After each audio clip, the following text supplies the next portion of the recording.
If you love what you hear, check out our authors Andreya, Stuart and N.A. Fulton on Amazon.com, and be sure to subscribe to our dark romance novels and stories podcast on Spotify, iTunes, Google Play, or your favorite podcast provider. Learn more about us at AudioIron.com.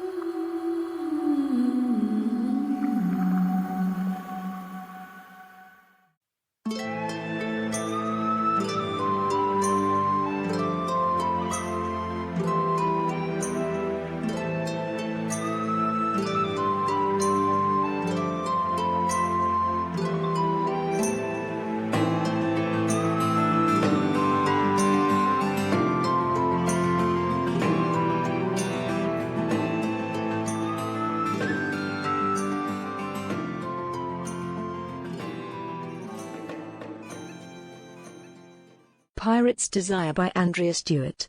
Chapter 14. Corwyn presented her letter to Dujoles the next morning, as he sat in his white and gold study reviewing his correspondence.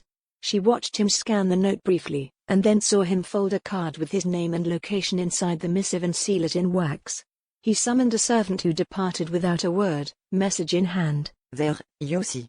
It is finished. Your brother shall have it in his hand soon. Thank you, my lord. You are very kind, said Corwyn quietly. And with that she left the room, unwilling to let him see the tears that filled her eyes. She was on her way home at last. For a time Corwyn's fears were allayed by this very simple act. Dujoles had promised her that the letter would be delivered and she had wanted to believe him. Before long she had discerned that he sold slaves, and much as she disliked the idea of trading in human flesh, she knew that he had unlimited opportunity to send correspondence to the colonies because so many of his customers resided there. Surely, with the promise of great reward, he would make sure that her note got through. In the course of her days in his house, she saw him meet with several well-dressed men, obviously interested in purchasing consignments of slaves for sugar, tobacco, indigo, or cane plantations. Some, she noted, were Spanish, while others were obviously from England or the colonies. She avoided them all assiduously, fearing that someone might recognize her and report her whereabouts to Devon Black or the man who had purchased her. In all honesty, Dujoles seemed a most considerate and attentive host. He provided her with recent copies of several newspapers, including those most popular in the English colonies. He offered her the consolation of his library, and his completely enclosed garden. When he could not be by her side, he left his personal body servant, Adam, to watch over her and attend to her smallest wishes. Dujoles even summoned a seamstress to have her fitted for fine gowns he said would be equal to her station. In most matters, he seemed a perfect gentleman. Corwyn tried hard to ignore any doubts she had about the goodwill and concern he constantly professed for her. Her confidence in his good intentions remained constant until late one tropical afternoon when he summoned her to his study. Without preamble, he asked her to sit in an overstuffed red velvet armchair. With growing insistence he began to question her regarding her abduction. She felt forced to fabricate lies about the months she had spent upon the Wraith, her escape, and how she had come to find his carriage. The onslaught was difficult to bear. His questions, probing, incisive, betrayed frustration at her silence. She had to repeatedly deny that there was more to her story than he knew. At long last he let her go with a curt dismissal. When the dresses Corwyn had been fitted for began to arrive, she found herself forced to confront him with a problem. Despite her preferences in color and style, her new gowns featured low bodices and stiff whalebone corsets. Cut in the modern French fashion, they were suited more for a young woman making her debut than a castaway waiting to be returned to her home and family. When she told him this, Dujoles frowned. With ill grace he offered to have her measurements taken again, and new dresses made up. Corwyn declined his proposal. Though the gowns were not to her taste, she did not want to alienate her protector when she was so dependent upon him for her safety and hope of being rescued. Another instruction she agreed to with great reluctance involved her afternoon bath. Dujoles had declared since her first days in his house, that to protect herself from the tropical heat and the many illnesses he felt to be associated with it, she must take a cool bath shortly after the afternoon meal. When she tried to ignore his recommendation, he had drawn her into his study and regaled her for hour after hour about the many fragile young women who had died in the islands because they had become overwarm during the hottest part of the day. She was a guest in his house, and new to these lands, and thus she must trust him in these matters. So, per his wishes, she bathed once each day with the help of her lady's maid. In the highly hot and humid environment of Port Royal, she had to agree that the habit had its benefits. But how could it be that even this personal matter had to fit into the rigid discipline he imposed on his home? The silent Dora attended her each afternoon, pouring water along her back, helping her wash her long black hair. Corwyn was unused to personal attendants. She had kept none at Chase Manor, and she had made little use of the one Christina assigned her at Wakefield Townhouse. Even Margaret had been more of a travelling companion than a maid. To be forced to accept Dora's careful ministration made Corwyn very uncomfortable. Yet when she had approached Dujoles regarding this preference, he had made his wishes clear. A young woman of her station required a maid. So Dora remained, serving as Corwyn's personal attendant regardless of her wishes. Shortly after Corwyn began bathing every day, she noticed that when she was not with Dora or Dujoles, another servant always stood nearby. When she strayed near a door that led to the outside world, her attendant would move closer to her, as if afraid she might try to escape. Wherever Corwyn might find herself, whether in the garden, or reading in the ornate lounge, she was always watched by servants who never spoke a word. Instead they communicated with looks and glances, hand motions and demonstrations. There was none of the spirited conversation and laughter between staff members that had marked every home she had ever been in. Her attempts at communication above and beyond simple orders were ignored. She might ask for water or request a specific gown and they would obey. But if she asked for their names or for any information about them or Dujoles, they moved away. Once, in reply to her direct order to allow her to leave the house, Adam had taken a stand between her and the front door.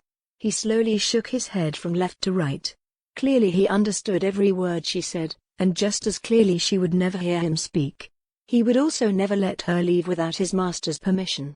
He was the strongest of her silent jailers. On the day Corwyn succeeded in eliciting a smile from the girl she presumed to be Dora's daughter with a well-timed splash of water, she saw Dora reach for the girl and shake her by the arm. Thereafter Dora only ever attended Corwyn alone. Clearly every effort was being made to maintain her complete isolation. When Corwyn had been in Dujoles' home for an untold number of weeks, she began to think the unthinkable. Dujoles hadn't forwarded her letter. If Ben had been contacted, he would have come right away. The trip to Virginia from Port Royal was surely no more than 3 or 4 weeks in length, even allowing for ill winds. What, then, could Dujoles have in mind for her? Why should he play out this pantomime? If he did not plan to return her to her brother, what did he intend? Did he plan to make her his mistress? He had never approached her in this fashion, and Corwyn found it difficult to believe that this was his aim. After all, why should he have waited so long? Perhaps her unwillingness to discuss her capture piqued his curiosity, and he meant to wait for her confession. Perhaps he thought he could collect more from whomever she was escaping than he could from her family. Maybe negotiating with someone in Port Royal would involve less risk than the same transaction with an officer in the English Navy. Corwyn found herself thinking as she regarded herself in the mirror. It was time to take matters into her own hands. At Dujoles' request, she was wearing a pale blue gown that made her eyes seem greener, her skin more vibrant, and caught the color in her hair. This was the first time he had taken it upon himself to dictate exactly what she wore, and it marked a disturbing trend. If she permitted this to continue, she had no idea where it might lead. She had not come to Dujoles for new clothes, a pleasant room, or even sustenance. She had come to him for aid in returning to her brother. She would not sit quietly by waiting to discover what his plans for her might be. Her first step must be to contact Ben. After her many experiences with blackguards and knaves, Corwyn could not bear to return to the streets. She had no illusions left. She knew she would find herself in a brothel, or on the block, or perhaps dead if she tried to escape the protection Dujoles offered. This time she would wait to be rescued if at all possible. Without knowing how she might deliver the message, Corwyn took up a quill and paper, and penned a concise letter to Ben outlining her location and her concerns about her protector. On the outside of the letter she promised a rich reward to whoever would carry this message to Captain Benjamin Chase serving the English crown in Virginia. Sealing the letter with candle wax, she prayed that Ben would one day hold this letter in his hands. When Dora came to collect Corwyn for the evening meal, Corwyn took the woman by the arm and led her to the window. Whispering, lest someone be standing outside the door, she pressed the note into Dora's hand and said, "Please, you must help me." The woman jerked her hand away as if burned and shook her head violently. "I know you are frightened. But if you help me, Dora raced from the room as though the devil himself were behind her. Corwyn belatedly followed her into the hall through the open door. She saw Dora disappearing down the stairs, clearly on her way back to the kitchen. Dismayed, Corwyn made her own descent down the long flight of stairs, walked across the marbled foyer, and stepped into the dining room where Dujoles was entertaining an English planter who had made for himself a home in one of the southern colonies. Though only the three of them dined, Dujoles had set a grand meal. Several kinds of shellfish, exotic fruits, and multiple bottles of French wine. The broad-shouldered blue-eyed planter was well-dressed, obviously well-educated, and he seemed to find Corwyn charming when she asked him about his lands. He told her he had a plantation near Charleston in the Carolinas where he farmed tobacco, indigo, and cotton. Glancing at Dujoles, Corwyn asked him what he knew of Virginia. A prosperous colony. Of course their weather is cooler than ours and their crops tend to be smaller. It cannot compare with lands farther south in either soil or climate, and it has become much overoccupied of late. The planter allowed. The king quarters a mighty military contingent there, Corwyn said, toying with the stem of her wine glass. We in the colonies have had need to depend greatly on English, French, and Dutch for protection. Pirates have always preyed upon our ships as we navigated the coast and set forth across the seas. Some consider us lucky to have retained their interest and support. But I will say these remote powers, particularly Her Majesty's Navy, oft-times obstruct the natural trade between colonies greatly as well. In the last year Navy vessels have taken more than 80 men from ships I own to serve the Crown. I feel their loss greatly. How can this be called anything other than theft? The planter replied. Corwyn noted that as he spoke the planter's eyes fell to the swell of her bosom above the bodice of her dress. Despite herself, she felt the blood rush into her face. Why were men so forward? Did they aspire to nothing more than to lie between the legs of every woman they met? Sailors that come from England jump ship when they are in sight of shore, and when the Crown cannot retain their own men, they feel free to take mine. Reaching for his glass, glanced at Dujoles seeking agreement. Dujoles, who seemed to be paying only passing attention to the conversation, finished his wine. We all know the world is changing. It is something we must all come to accept. Dujoles agreed. As I am sure our host has told you that I was abducted by pirates on the way to join my brother in Virginia, said Corwyn to the planter with just a quick look at the little French man. Yes. Indeed I have heard of your great misfortune. The planter leaned forward and his look became very sharp indeed. In fact, our host and I have sent a message to Virginia and I have been waiting for my brother, Captain Benjamin Chase, to collect me. I fear our message has been waylaid. I was hoping you might help us carry another letter to him. Corwyn turned to find Dujoles was now studying her. You must have been very frightened. I have heard that pirates are not kind to their women. I can only imagine what horrors you have endured, my lady, said the planter. Fortunately I was confined in the hold and remained unmolested for the short duration of my voyage here. I was, therefore, spared any brutality. But, again, I was wondering if I could prevail upon you to help us carry another message north to Virginia. The planter seemed incredulous. You are telling me that no man aboard a pirate ship laid a hand on you? This is the first I have ever heard of such an occurrence. I wonder that it could be true. Pirates are not known to be temperate beasts. Many a woman has lost first her honor, then her life, in their hands. Your treatment must be called a miracle. I cannot speak to how others are treated, sir. And I do not know why I enjoyed such great good fortune. But it is a thing for which I am grateful. I would very much like to hear what transpired. How were you captured? Have you really no idea what ship took you? No idea who commanded it? In these waters I know so many vessels and their commanders. That is interesting to hear, sir. Do you think you can help me get word to my brother? This is a matter I will discuss privately with our guest, my lady. I must ask you to retire now. You look flushed. I fear the rich food and wine and stimulating conversation have excited you far too much. I would not have you become ill, said Dujoles. His piercing eyes gave her a warning she could not ignore. Of course, my lord. Then I will bid you both a good evening, said Corwyn. Her heart was pounding as she slipped out of her chair, nodded at Dujoles and the planter, and set off for bed. Once in her room, Corwyn tried to make sense of the odd evening. The planter had all but ignored Dujoles. He had devoted his attention entirely to her. He followed every move she made and every bite she ate. He had asked all those questions about her abduction and had entirely ignored her requests for help. It had been quite improper for him to question her virtue. Why had he not agreed to carry a message north for her? Was this not a reasonable favor for a young woman in her position to ask? Dora arrived to help Corwyn undress for the evening. Standing behind her mistress, she slowly untied the laces that ran down the back of her gown, then knelt and slipped the garment over Corwyn's hips to puddle on the floor at her feet.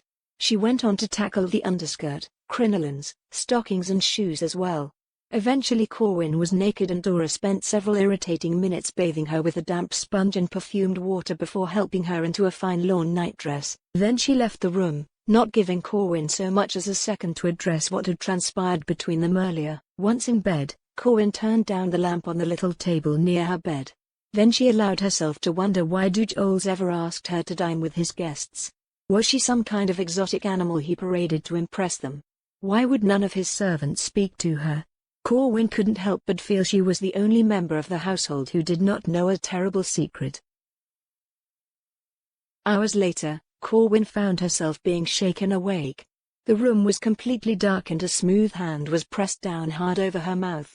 It took Corwyn a long frightening moment to realize who was in the room with her.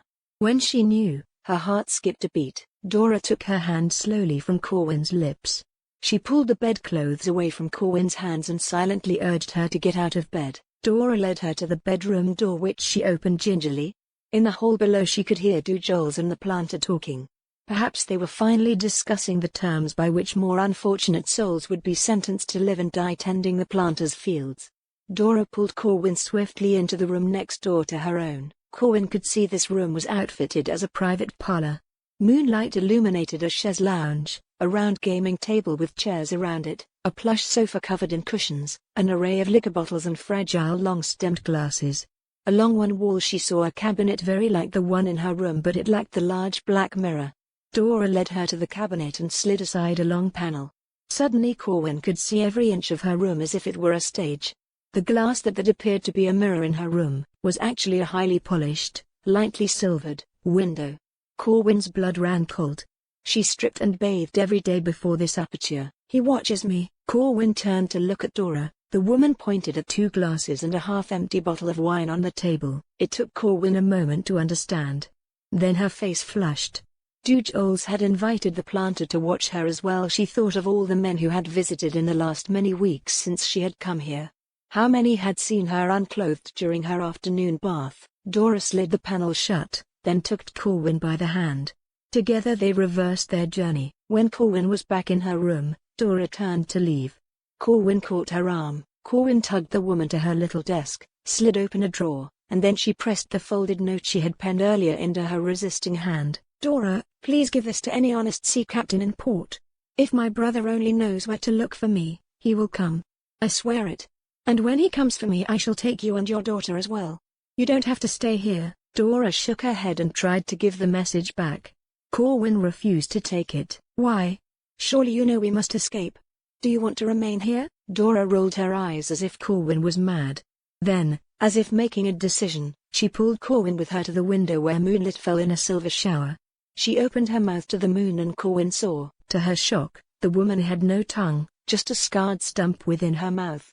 Dora had no way to tell anyone anything. The desire to retch was overwhelming, and it took every ounce of Corwyn's will to keep down the contents of her stomach. Such cruelty was unimaginable. Still she held on to Dora's hand. When at last she could speak, Corwyn said, "Take the note. Give it to someone who can help us. It is the only hope we have. I wish I could do it. But he will not let me set foot out of the house. You or your daughter must go to market. Surely someone outside of this terrible place will help us. Please. We must find a way to escape." Dora finally accepted the note and hid it in her sleeve. Corwyn moved back to her bed and slipped under the covers as Dora darted to the door and then out into the hall. Alone in bed, Corwyn considered all the horrors she had learned in the space of few moments. Now she understood. Jules meant to sell her. The men who came here were buyers.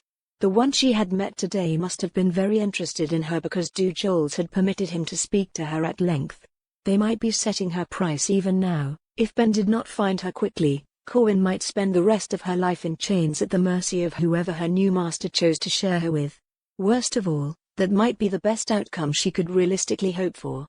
Because now she knew that Jules was a monster. She alone of all those he shared his home with had the capacity to speak. He had silenced all around her, and if she displeased him he would silence her as well. Elizabeth stirred as Black left the bed. Auburn curls spilling in every direction, she opened her eyes and looked around in panic, as though fearing that he had left without saying farewell. "Is it morning already? It seems we just went to sleep," she asked, sitting up to look out the window at the pre-dawn sky. "We did," Black replied. She was such a beautiful woman, red hair, green eyes, and pale translucent skin. Perhaps most important, she had a good heart. Since the day he had purchased her on the auction block and instantly set her free, she had been devoted to him. He wished he could love her just as much. He had wondered 100 times why he didn't and why that mattered. "Why must you leave so early? Why do sailors always strike out at the break of dawn?" she demanded. Black returned her smile as he pulled on his boots. "I suppose we all learn never to waste the daylight. Ships become so very dark at night," he replied. Her smile faded as he finished dressing. Wrapping her arms about her shoulders, she steeled herself to ask a hard question. "I never thought to see you again, and I am so very glad you have spent these. Please tell me you will be coming back." He knew she was asking him to make a commitment to her. She had every right to ask. She had every right to a respectful answer. The last few days had been a reprieve for both of them. After weeks spent searching for Corwyn, he had forced himself to consider the notion she might be dead. That thought had opened an abyss beneath his feet and he had fallen to drink and brawling. Battered and unconscious, he'd been dragged here. And Elizabeth had cared for him. First with a bath and food, and then by sleeping beside him. Nature had taken its course. He should never have seen Elizabeth again. He had bid her farewell when he set off for England to regain his estates. He had made a decision then not to take her with him. She was part of one world and he was returning to another. She said she understood. But now he was back in Port Royal. He would not be going home. And she had a right to ask for something more. But Corwyn could not have fallen off the earth. She hadn't come up at auction, but she had to be on the island somewhere. She hadn't been dragged to the docks and rowed out to a ship unless it was in a box. He, and the men of the Wraith, had spoken to every man who worked the docks. She was still on the island, dead or alive, and he was going to find her if it meant searching every structure and turning over every single stone. He would find the magical raven-haired girl he had stolen from the sea. "What if you never find her? What if she is dead?" Elizabeth asked. Black stood. "Liza, there are 100 men, if not 1,000, within a mile of here who would serve you better than I ever have. Than I ever will.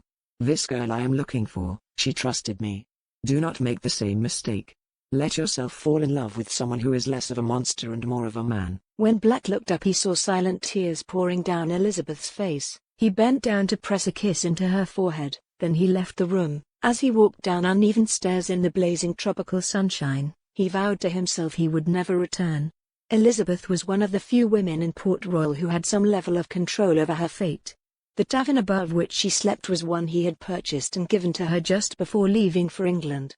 She had everything she needed to build a bright future except her freedom from their shared past. Today he would give her that too. Pirate's Desire by Andreya Stuart. Voice recording copyright 2020 by Nancy Fulton. All rights reserved. Music by Alexander Schweif, licensed from Pond 5.